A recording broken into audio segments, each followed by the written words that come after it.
Como dados e AI revolucionaram a medicina, quais as oportunidades e desafios atrelados a essa tecnologia e quais são as principais tendências para um futuro próximo no setor?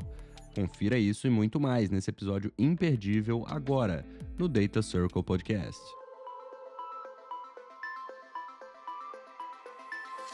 Bem-vindos e bem-vindas ao Data Circle Podcast, nosso podcast sobre AI e negócios, onde a teoria encontra a prática. Salve, salve, membros do Data Circle, a nossa comunidade que une a tecnologia com os negócios. Estamos aqui do AI Data Leaders, que é um dos principais eventos de inteligência artificial e dados do Brasil, reunindo diversos líderes aqui. Eu sou Vitor Pontello e comigo está aqui agora o Gabriel Vernalha. Tudo bom, Gabriel? Tudo bom. Muito bom. Obrigado pelo convite aí, participar com vocês. Boa. Gabriel, vamos começar com você se apresentando. Conta um pouquinho sobre você, sobre o seu contexto e, pelo que a gente já estava conversando em off aqui, tem bastante assunto para a gente puxar. Legal, vamos lá. Bom, sou Gabriel Vernalha, atualmente estou como executivo de dados, governança de dados e IA e inovação da DASA.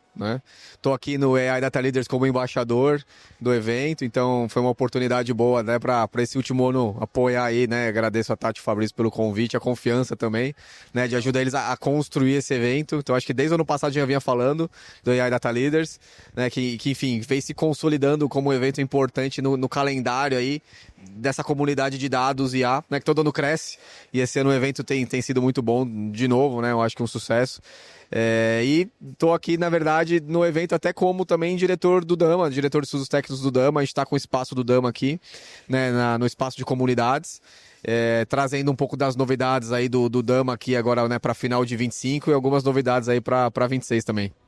Boa. Apresenta um pouco sobre o Dama também, para a galera que está acompanhando aqui, algumas pessoas que podem não conhecer tão a fundo, e um pouco das novidades aí do que tem para vir de novo nessa próxima edição. Legal. Bom, o Dama é a Associação de Gerenciamento de Dados, é uma organização global, na verdade é o Dama Internacional, e a gente tem um capítulo do Dama Brasil. Então basicamente a gente segue as mesmas orientações, ou mesmo estatuto, digamos assim, do Dama Internacional. É uma entidade sem fins lucrativos, então nós somos em 6 aqui no Brasil, e o nosso objetivo é justamente promover essa comunidade de dados, das melhores práticas de gestão de dados, através do framework do Dama, que é o DMBOK, que é um livro, o Corpo de Conhecimento de Gestão de Dados. E aí, para esse livro também tem uma certificação que é o CDMP, ou seja, quem é certificado nas melhores práticas de gestão de dados tem um certificado. E uma das novidades é justamente a gente agora, querer, enfim, estamos aí na expectativa do Dama Internacional liberar essa tradução, tanto do DMBOK para o português, quanto trazer a prova para o português. Então, acho que essa é uma expectativa que muita gente que segue o Dama tem, porque a gente acredita que com isso vai até impulsionar essa procura, pelo conhecimento em gestão e governança de dados dentro desse framework.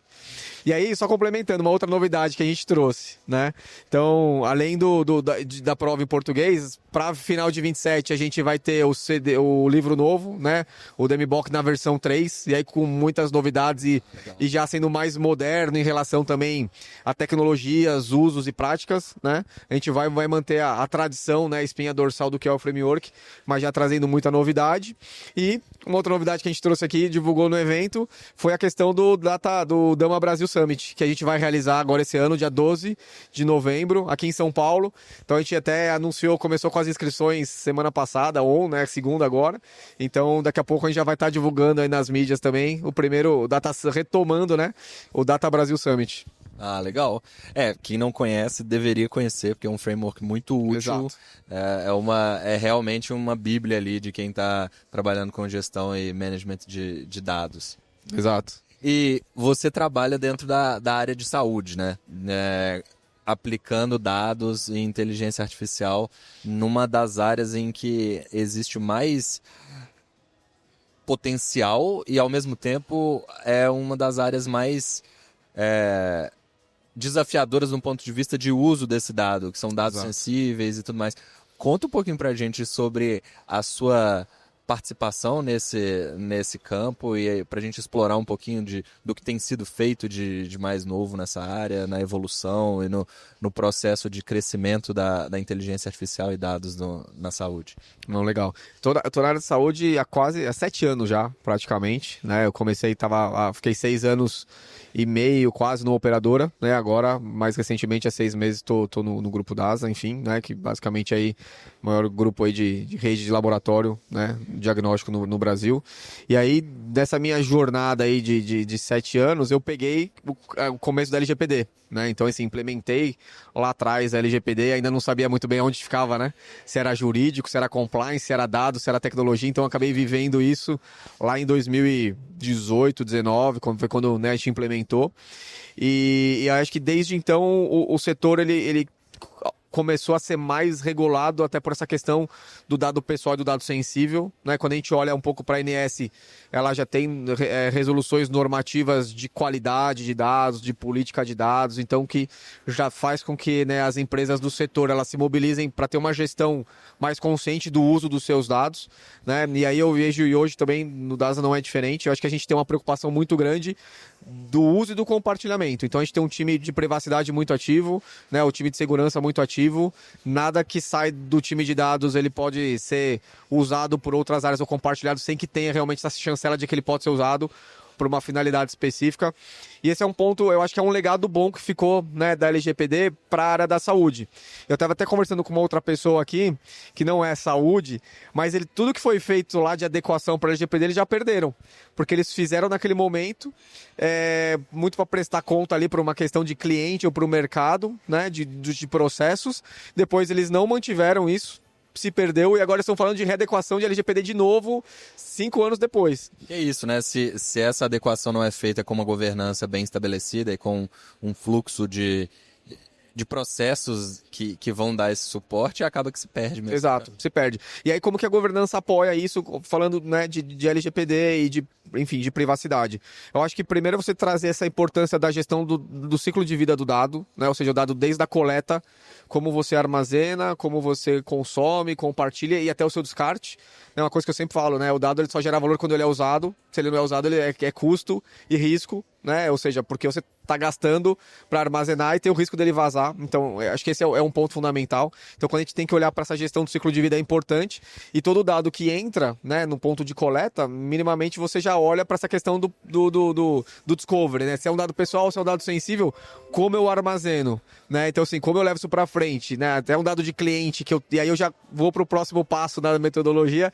Fala assim, então é uma modelagem específica para dado mestre, né? Então, como eu armazeno esse dado de cliente, ou um dado de um contrato, ou um dado de um fornecedor, de um prestador, porque às vezes nem sempre é um dado pessoal sensível, mas pode ser um dado sigiloso para o negócio, né? Então, exato, você tem que tomar, né, muito cuidado de como você armazena isso, e aí depois vem a questão da própria segurança em si, né? Acho que essa questão da gestão de acesso, né? Ou seja, quem pode acessar, por que acessar, para qual finalidade, quando, né, acessar. E depois até quando a gente está falando do compartilhamento também, essas mesmas preocupações.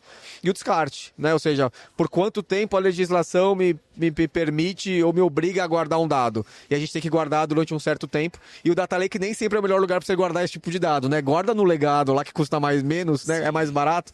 E vamos deixar no Lake só aquilo que realmente vai usar para a finalidade de tomada de decisão e do negócio. Então a gente otimiza o Lake para ter só aqueles dados que realmente são importantes para uma decisão. Você paga aquele custo de armazenamento de bancos frios, né? Que acaba ficando mais barato do que... A gente pode entrar nesse conceito, né, do dado quente e dado frio, né? Porque uma vez que eu também já processei o dado, eu posso armazenar ele numa camada mais barata, né? Que a gente chama do cold data, e aí que é um dado que não está sendo muito utilizado, né? Então, e assim, aí entra a questão da gestão do dado, né? Então, de novo, a gestão do dado ela é muito operacional, porque basicamente é o como você executa as atividades de gestão no dia a dia, e a governança vem numa pegada mais estratégica de definir as regras do jogo, né? Das políticas, dos processos, do que tem que ser feito.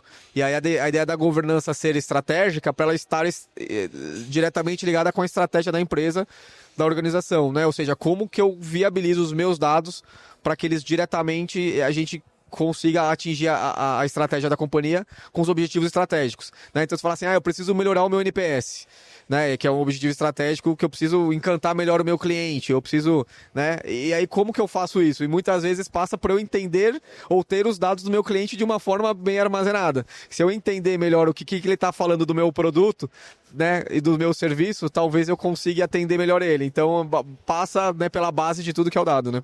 Exato, que aí você pode, na governança você define a facilidade de acesso, qual dado que está lá, você consegue definir um catálogo de dados para viabilizar o uso desse dado em prol de uma estratégia, faz todo sentido.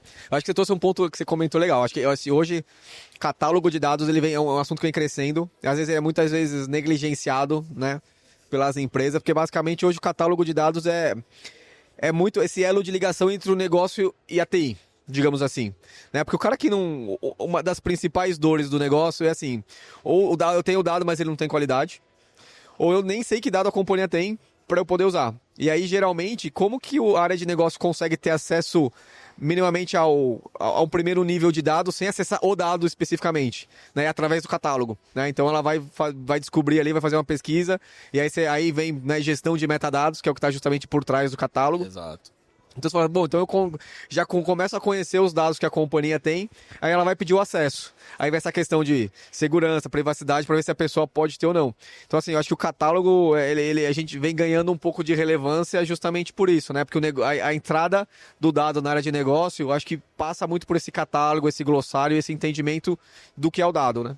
E acaba que muitas vezes também você pode fazer a gestão do acesso mais granular, né? Então, tá, beleza, o dado que você quer é essa coluna específica dessa tabela. Então, as outras colunas Exato. você não precisa ter acesso. Exato. Ou então, mais no row level access ali, pensando em quais linhas dessa tabela e qual coluna que você precisa acessar. Então, você acaba se protegendo de uma diversidade de possibilidades Perfeito. de risco aqui. É isso. Eu acho Entendendo qual que é o objetivo. É isso. Não, é isso. E esses ambientes mais modernos, né, Vitor, assim, de data lake house, basicamente agora você já tem até ferramentas de governança já embutidas ali. Então, desde, de novo, né, da coleta da camada, se for para uma arquitetura medalhão ali, desde a camada hall, você já consegue fazer esse mapeamento do seu metadados para transformar, juntar esse metadados técnico com metadados de negócio, né? E lá na sua camada Gold que você vai entregar esse catálogo muito mais pronto para esse consumo já no nível segregado de acesso que você precisa ter. Então assim, eu acho que a gente já deu uma evolução grande de tecnologia, né? Que hoje permite isso. E aí a governança de dados vem, né? E o Dama vem com esse framework para também proporcionar muito isso, né? Do como fazer para cada uma das funções de dados. E aí vem na pergunta até inicial que você falou, né, a gente está falando um pouco já de IA também na área da saúde, né, ou seja, o dado é o viabilizador para IA em qualquer segmento, né, e aí quando a gente quer falar de IA na saúde, com todos esses critérios e necessidades de segurança da saúde, não tem como você tentar implementar algo de IA na saúde sem antes ter uma robustez de um programa ou garantir minimamente a qualidade do dado tá certo, né? Porque senão vamos dizer, até puxando a conversa para a área da medicina diagnóstica ali, né? Você está criando uma IA para dar um suporte no diagnóstico de uma determinada doença. O nível de responsabilidade que está embarcado ali nesse tipo de tecnologia é altíssimo. Você pode dar um diagnóstico errado e a pessoa, sei lá, sofrer bastante porque o diagnóstico foi dado errado. Então, a qualidade do dado que entra para treinamento desse modelo tem que ser muito boa. Exato. Tem que ser garantidamente muito boa, né? Exato. Acaba que você começa a colocar ruído dentro de um modelo e nesse caso, uma queda de performance por model drift, data drift é fatal muitas vezes. Exato. É uma coisa que a gente não pode correr, né? Então, assim, eu já implementei alguns algoritmos, alguns modelos de predição de algumas patologias, né, para a gente medir esse score de risco de uma pessoa desenvolver ou não desenvolver, né, uma determinada doença.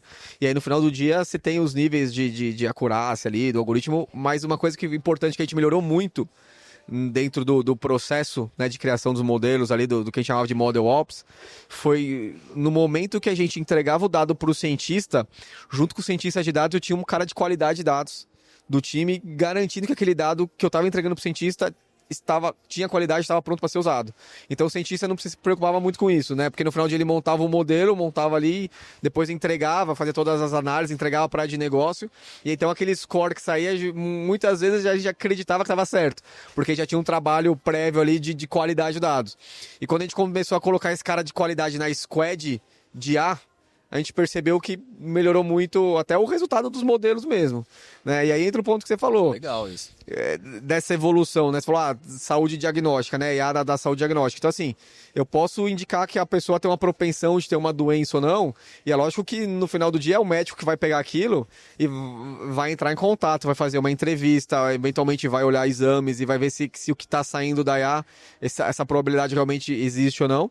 E na época, né, quando a gente fazia esse tipo de trabalho, depois a gente colocava as pessoas no programa de saúde, né, para ter um acompanhamento, né, pós-algoritmo, digamos assim, na vida real ali, né, no real, até pra gente poder acompanhar e ver se era aquilo mesmo que estava saindo. E era legal porque depois a gente chegou no nível de maturidade do modelo que estava bem próximo da realidade ali, era muito bom. Então a propensão inicial, ela se confirmava ao longo do tempo, sim, no final. Sim, ela se confirmava. Então a gente tinha, vamos supor, algoritmos, sei lá, de cardiopatia, diabetes, algumas doenças oncológicas, coluna, né? Então, e a gente tinha toda essa linha de cuidado dos médicos que olhavam para isso e trabalhavam com isso. E aí eu lembro até o médico falava assim, olha, quando alguma pessoa aparecer em 2 modelos, esse cara a gente tem que ligar na hora para ele, né? Se o cara der um score alto de diabetes e de cardio, cara, esse cara é o cara que a gente tem que ligar e tratar para trazer ele para perto. E aí, de novo, né, quando a gente fala o seguinte, ou seja, usando um dado de qualidade para gerar uma informação nova, né, para ver uma predisposição para alguma coisa, e aí você melhorar seu produto e seu serviço através de uma gestão de dados eficiente, né? Porque no final do dia eu estou prestando um serviço melhor para o meu cliente ou meu paciente, algo totalmente exclusivo orientado para ele, porque é da condição clínica que ele tem naquele momento.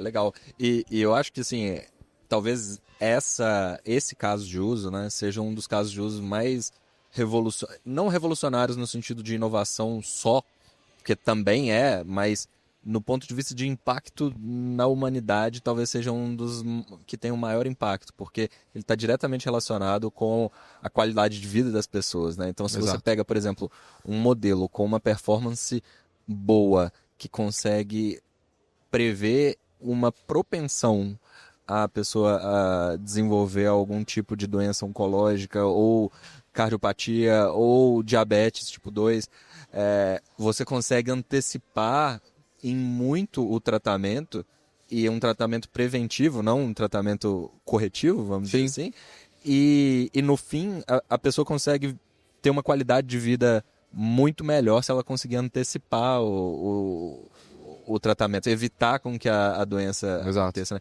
Tava lendo um livro esses dias, Outlive, o nome do livro, e ele falava muito disso, que era sobre o envelhecimento com qualidade, né? Então são essas 4 doenças neurodegenerativas, cardiovasculares, câncer e diabetes tipo 2, que são as principais causas de perda de qualidade de vida na velhice, né? Hoje a gente já tem capacidade, muito por conta da IA e da tecnologia, de antecipar e muito um prognóstico de propensão dessas doenças e antecipar também uma prevenção para que elas aconteçam. E isso, para mim, é um dos principais impactos na nossa vida assim, que a tecnologia traz. Eu acho que tem 2 pontos, né? Primeiro, quando a gente olha, você falou causa, né, de impacto na saúde das pessoas, né? E aí tem uma questão de custo, né? Custo da saúde como um todo, custo até para o sistema público, né? De você ter uma internação, ter uma cirurgia. Então, assim... É muito mais barato prever do que muito tratar. mais trabalho você prevenir. E assim, hoje, assim, os dados estão aí, né? Então você tem o exame, né? Então o diagnóstico mais acessível. Então eu acho que é importante a gente incentivar o exame diagnóstico para que a gente tenha uma prevenção, porque se você não tiver o dado do exame, muito provavelmente você não vai chegar num problema, né? Como que você vai chegar na causa raiz de um problema? Porque depois que você internou, aí que você vai fazer os exames internado. Então você já já teve teoricamente o sinistro do custo alto de uma internação. Então acho que a gente tem que trabalhar, e aí para trabalhar a prevenção é justamente isso. Ou seja, incentivar o exame, aí a partir do exame a gente tem os dados, e aí a partir do momento que a gente tem esse histórico de análise de dados, e aí a tecnologia vem ajudando nesse sentido, né? A gente tem um maior poder de processamento do dado, né, de capacidade de armazenamento de volume de dados, já analisando imagens, né, ou seja, que a gente já tem as IAs aí mais modernas e preditivas, onde você já consegue, né, dar laudos mais precoces de imagens que vão acontecer dali a alguns anos. Então, assim, e como a gente consegue armazenar esse grande volume de dados, a tecnologia ajudou a justamente a gente chegar nessa prevenção. E aí, de novo, é que a gente está falando de saúde, mas ela vai ajudar você a customizar o produto mais personalizado para o seu cliente para qualquer segmento. Exato. É que aqui a gente está falando de um tratamento de saúde. Então eu posso vender um plano melhor de acordo com as suas características. Você não precisa comprar um plano meu, que é um plano que tem um livrinho que tem um monte de coisa. Você não vai usar aquele monte de coisa. Né? Então deixa eu entender a sua necessidade de saúde para te vender algo mais personalizado que eu sei que você vai usar. Né? Então a gente está falando de saúde, mas poderia ser, a gente se aplica no varejo, se aplica a outras coisas, né? Então você fala assim, pô, então você gosta de um determinado tipo de bebida, de calçado, de roupa, então se o seu, né, se o mercado entende isso, ele vai te oferecer aquilo que você consome mais, né?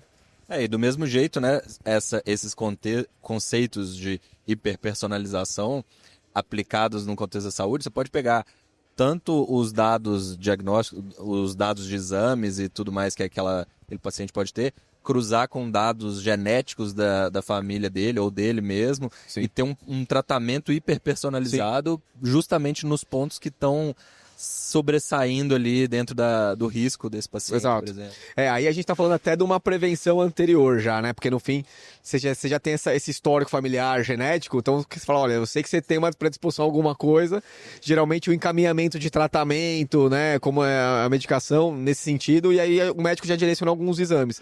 Eu acho que aí um dos desafios da saúde, né? Falando nesse sentido, é a questão da interoperabilidade. Né? Eu acho que a gente tem diversos players de diversos segmentos que coletam dados em diferentes momentos dessa cadeia ou dessa vida útil do paciente. Então você vai no pronto-socorro, você tem o dado ali de um primeiro atendimento, de uma medicação, aí depois você pode ser internado, você tem um outro tipo de dado, você vai no laboratório fazer um exame, é um outro tipo de dado, ou você vai no médico só fazer uma consulta numa clínica, é outro dado, e esses dados de uma certa forma eles estão isolados. Né? Se a gente não tem uma integração desses dados, porque imagina a gente tendo os seus dados desde a sua das suas consultas com o seu pediatra ali, todo o seu histórico da sua vida de dados clínicos, isso, né, podendo você tomar melhores decisões de como você vai fazer a gestão da sua saúde para o futuro. Então vai ter gente que vai ter uma predisposição, preciso fazer mais exercício, preciso comer melhor, né, ou eu preciso, enfim, tomar mais água. Então assim, eu acho que essa questão da interoperabilidade é um desafio, né, mas não é um desafio por conta de tecnologia, porque eu acho que a gente já viu os bancos no Open Finance e a gente tem o blockchain aí para fazer isso. Eu acho que essa questão do Open Health é muito mais uma questão aí mais de entendimento dos players do setor do que um desafio tecnológico. Né? Eu acho que é se juntar em prol de um benefício maior, que é justamente essa questão de gestão de saúde, né? E perfeito. Porque, no final das contas, o aparato tecnológico para ter esse dado e para organizar esse dado, para fazer a governança e, de fato, usar esse dado, a gente tem. Acho que é muito mais uma questão de processo e de definição da importância disso e tomar uma ação em prol de ter esse dado e direcionar os esforços, né? É isso. No fim é isso. E assim, aí a gente tem outras IAs hoje implementadas que não necessariamente olham pro paciente ou para a pessoa, né? Mas que visam melhorar o NPS, né? A satisfação. Então a gente tem a lá que melhora a experiência no aplicativo, né? Para você conseguir fazer lá o scanner, o OCR do seu documento, né? Do seu pedido de exame, e, né? Para você melhorar a experiência da sua navegação dentro do aplicativo, também de agendamento, para você conseguir uma IA para você agendar um horário melhor, o mais aderente, com um local mais perto da sua casa, né? Ou de repente quando você chegou na unidade para ser atendido, a gente tem IA que faz uma gestão da fila, né, do atendimento da fila, para que aquela sua senha você não espere muito, então que a gente possa fazer essa gestão do atendimento. Então, assim, a gente traz algumas coisas também que melhoram essa experiência do atendimento, né, para ter essa percepção de melhora de qualidade também, porque no final do dia o atendimento dá saúde de tudo isso, né, desde que você agenda até quando você chega na unidade para ser atendido. Essa é a jornada. É a jornada. Completa. Exato. Quando você realiza o exame, depois você pega o resultado. Então, acho que a gente procura, né, melhorar essa jornada, né, como você bem falou, e a gente traz IAs em todos os momentos da cadeia aí. Não, legal. E até pegando um pouco do gancho, não podia deixar de tocar nesse assunto, mas a inteligência artificial como um todo, ela tem evoluído muito nos últimos anos, mas principalmente nos últimos meses, né? A curva está exponencial aqui em termos de novidade, né? Em termos de velocidade de tudo que está mudando. E Agentic AI vem aí como não só um hype, mas uma realidade já. A gente já está vendo resultados concretos de aplicações de agentes e como que tanto os agentes, mas também puxando a parte de habilitadores no sentido de Gen AI, de você poder comunicar com a máquina e interagir com esses agentes com linguagem natural, como que toda essa possibilidade, toda essa oportunidade de aplicação de tecnologia tem aplicado o contexto da DASA e o contexto de saúde como um todo? A gente ainda está aprendendo, né? Ainda é novo. Acho que todo mundo, né? A gente está aprendendo, então eu falo, já tenho, já sei, não é isso. A gente hoje está, enfim, melhorando e transformando o nosso atendimento com o público no chatbot. Então acho que a gente está trazendo uma tecnologia nova para interagir mais e melhor, né? Para ele ser mais resolutivo. Então, acho que essa é uma das aplicações que a gente está fazendo ali. E aí, ouvindo muito cliente, ou seja, essa experiência do atendimento, até para a gente ter mais de um canal ali de comunicação, né? Então, até meu time, até recentemente, a gente está colocando em prática ali, dentro do chatbot, uma outra IA que faz a análise um preparo unificado, né? Que é onde você agendou vários exames, a IA vai lá, olha aquele volume de exames, unifica, dá o melhor preparo para você ali, um preparo único, né? Até para não ser exaustiva a sua leitura. Então essa é um outro algoritmo que a gente montou e já vamos implementar isso ali no chatbot. Então esse é um mais recente, digamos assim, já está mais em contato com o nosso cliente, né? E a gente está trabalhando muita coisa de agente interno ainda até para testar, né? Então a gente está trazendo um agente muito numa pegada ali de eficiência operacional, né? Então, ou seja, vamos colocar o agente para ler base de conhecimento das áreas, para a gente divulgar mais a nossa documentação interna, para a gente, de repente, diminuir ou melhorar alguns processos internos que a gente está precisando automatizar. Então, a gente já tem alguns 3 ou 4 casos de uso, mas ainda é muito interno para as nossas áreas ali, tanto de back-office quanto de front-office, mas de primeiro caso mesmo, eu acho que é o chatbot.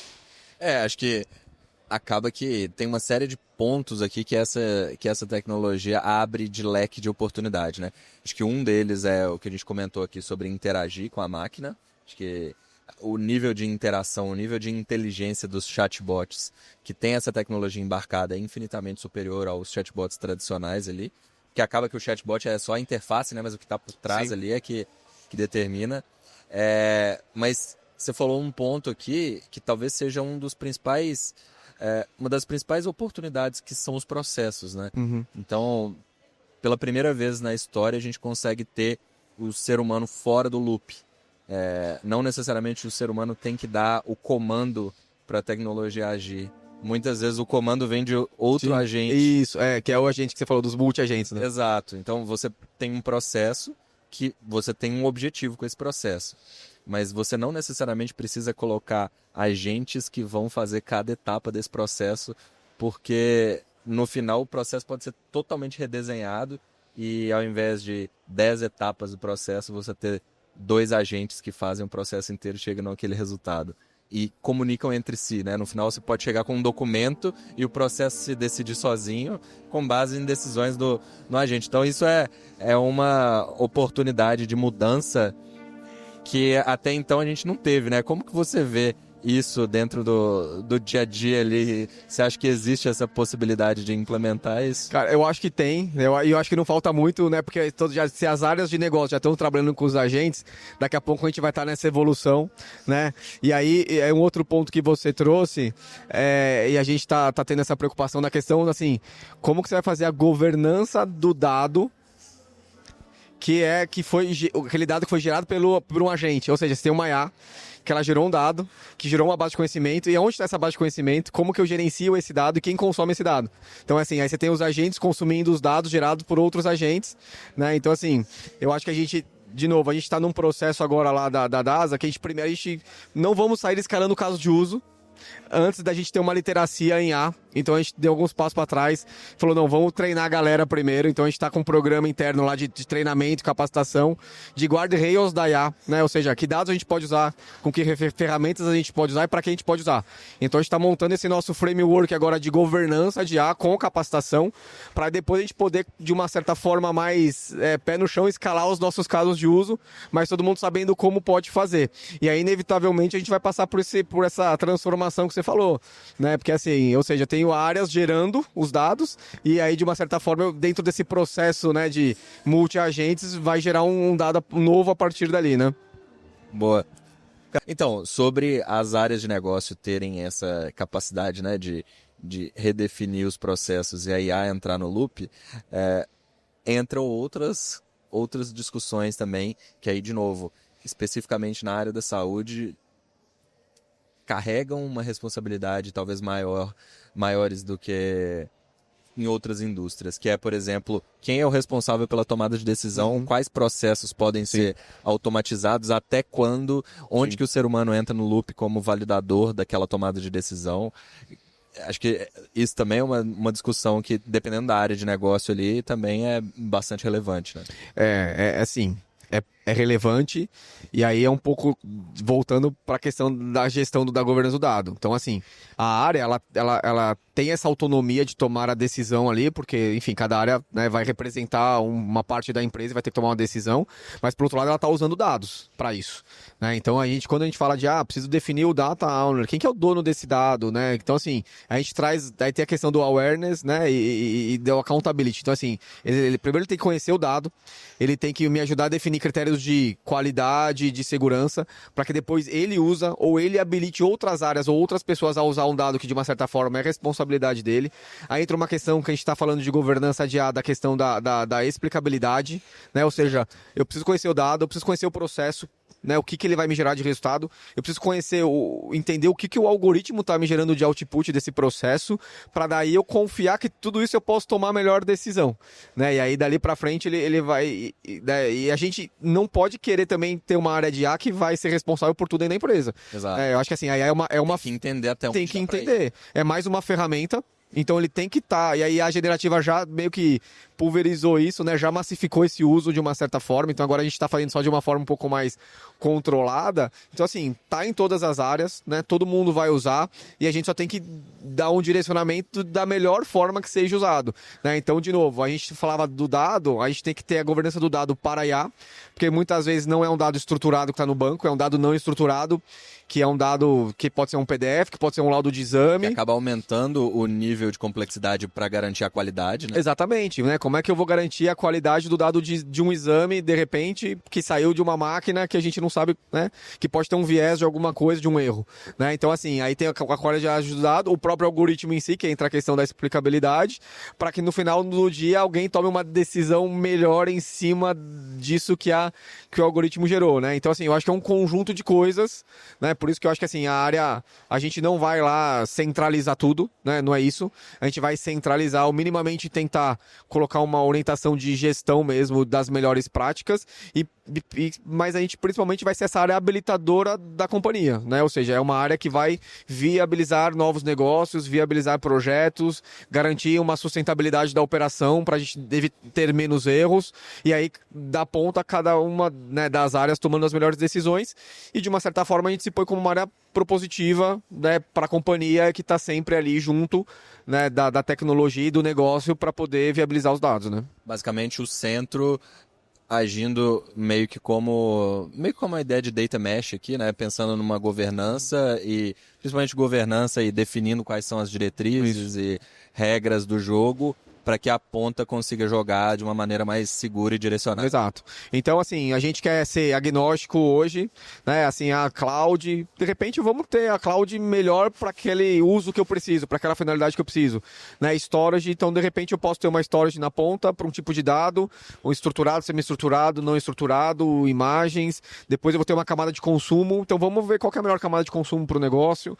Ferramentas de visualização, de repente eu também, né, não preciso ficar amarrado a uma ou duas. Vamos colocar aquilo que faz mais necessidade para o caso de uso, e aí estava falando até com o André sobre isso, né? E da mesma forma IA, né? Acho que a gente tem que montar uma camada de orquestração, porque a gente tem as várias IAs com várias finalidades, e nem sempre o melhor algoritmo ou a melhor ferramenta vai atender todos os casos que eu preciso. Então a gente tem que preparar o nosso ambiente para também ser esse orquestrador de multi-agentes, para a gente poder implementar o melhor de cada uma das tecnologias ou de cada um dos parceiros, né? Não vai ter ninguém que resolve tudo sozinho, né? Exato. E assim, pensando também na implementação, né, que a gente estava falando ali de redes multi-agentes ali, nos sistemas agênticos, né, que tem sido falado, muitas vezes é importante você pegar de fora também um pouco de boas práticas de implementação para garantir uma certa segurança, um direcionamento mais assertivo no output também. Dá um exemplo. Às vezes pode existir agente que testa a qualidade do resultado do agente. Sim. E dependendo da qualidade do resultado do agente, ele mesmo já levanta a mão e fala, ó, isso aqui é duvidoso. Exato. Não Exato, vai para exato. frente. Chama o humano aqui para dar uma olhada. A gente já está colocando isso no nosso pipeline, alguma coisa nesse sentido.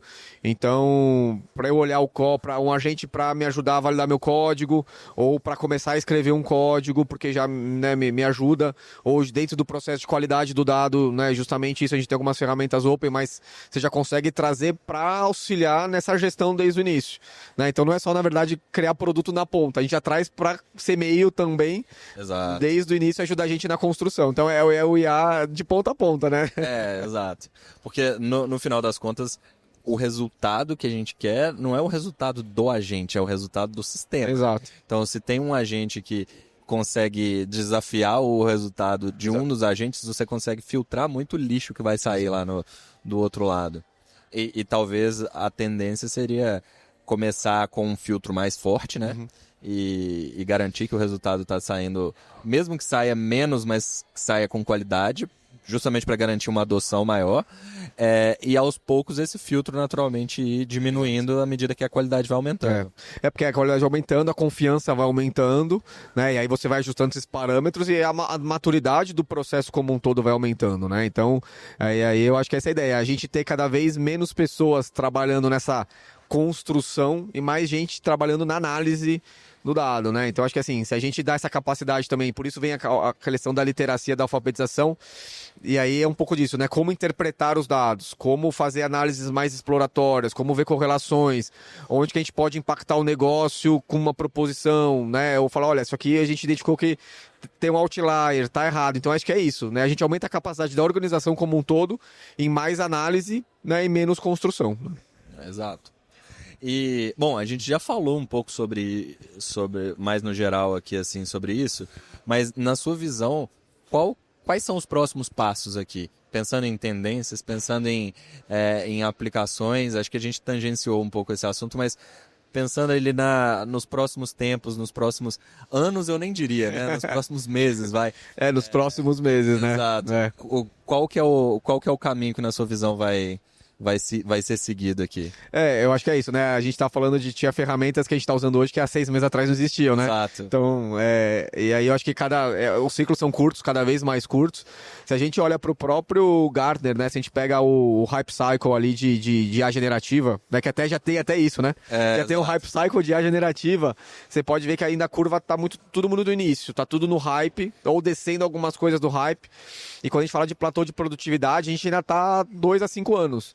Né? Então, assim, eu acho que leva um tempo para as coisas chegarem nessa produtividade e talvez até encurte esse platô, porque, né, de novo, os ciclos são curtos de coisas novas que estão acontecendo. Mas uma coisa que eu vejo, né, a curto prazo, de novo, a gente vai ter melhorando a capacidade da tecnologia de produzir mais dados.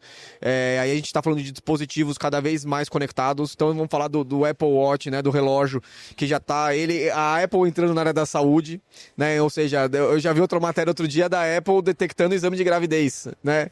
Eu já vi uma matéria outro dia sobre isso, né? Então você tem seus batimentos, tem a pressão, ele já te dá indicativos, né? Não vou falar o time, mas eu estava assistindo futebol outro dia, ele começou a apitar, ó, você tá com a pressão acima do o time tava perdendo, o Apple Watch indicou, falou, cara, sua pressão não tá boa, né? Você tá ansioso.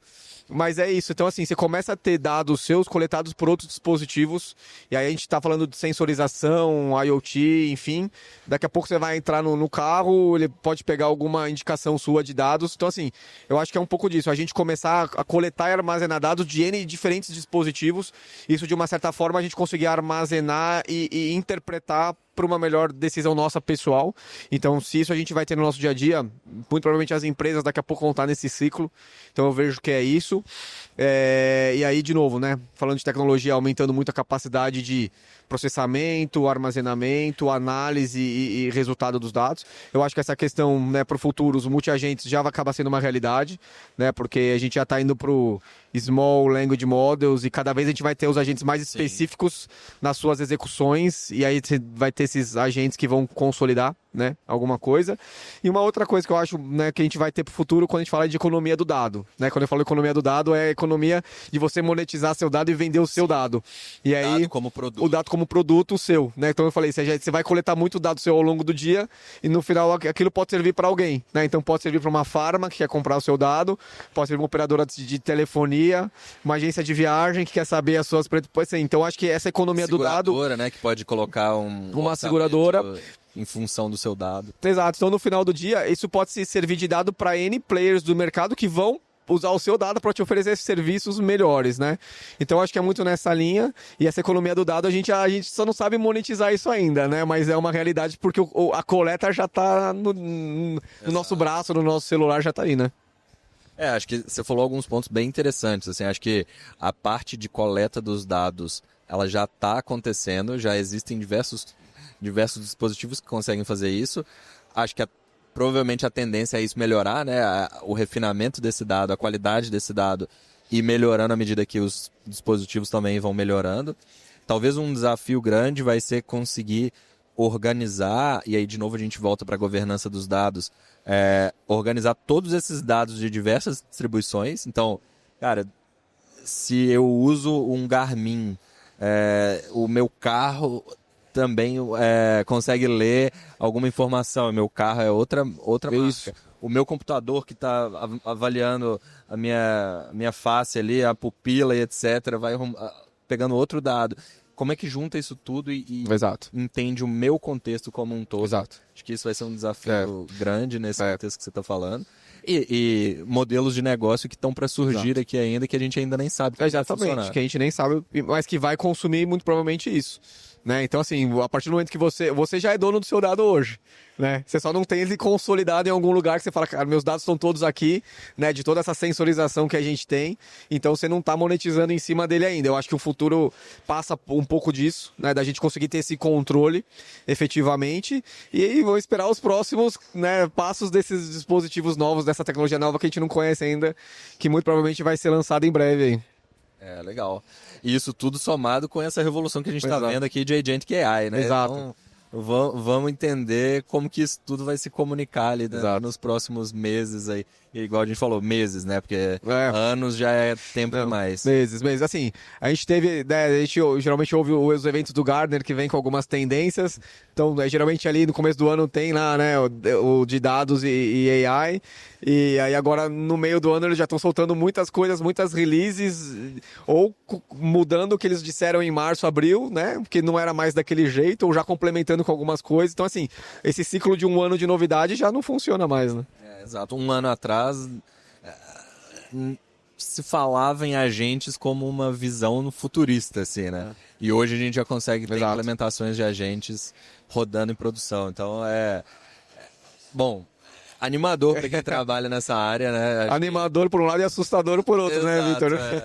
Agora dormiu duas semanas sem olhar as novidades do mercado e da tecnologia, você já está desatualizado, né? Então tem que ficar bem atento, mas em contrapartida é um mar de possibilidades aí de inovação e de construção de tecnologia. Exato. Para todos os segmentos, né? Para todas as indústrias, todos os segmentos. Porque no final do dia é isso, né? Todo mundo vai prestar serviço, né? Por enquanto estão prestando serviço para as pessoas. Daqui a pouco estão prestando serviço para as máquinas, para os robôs e para os algoritmos, né? Então... Exato. É isso. Gabriel, muito obrigado pela nossa Eu que agradeço, Vitor. Acho que foi muito rica aqui a nossa troca. Obrigado pela participação. Obrigado. Eu que agradeço. Obrigado pela oportunidade aí, né? Estar com vocês de novo. Tinha falado já mais cedo com o André, então obrigado. Já conheci a Artefact já desde acho que do evento do ano passado já tinha batido um papo já, então obrigado aí, Data Circle, pela participação. Obrigado. Imagina, foi um prazer ter essa troca com você. E é isso, pessoal. Semana que vem tem mais. Até lá. Tchau, tchau. Até lá.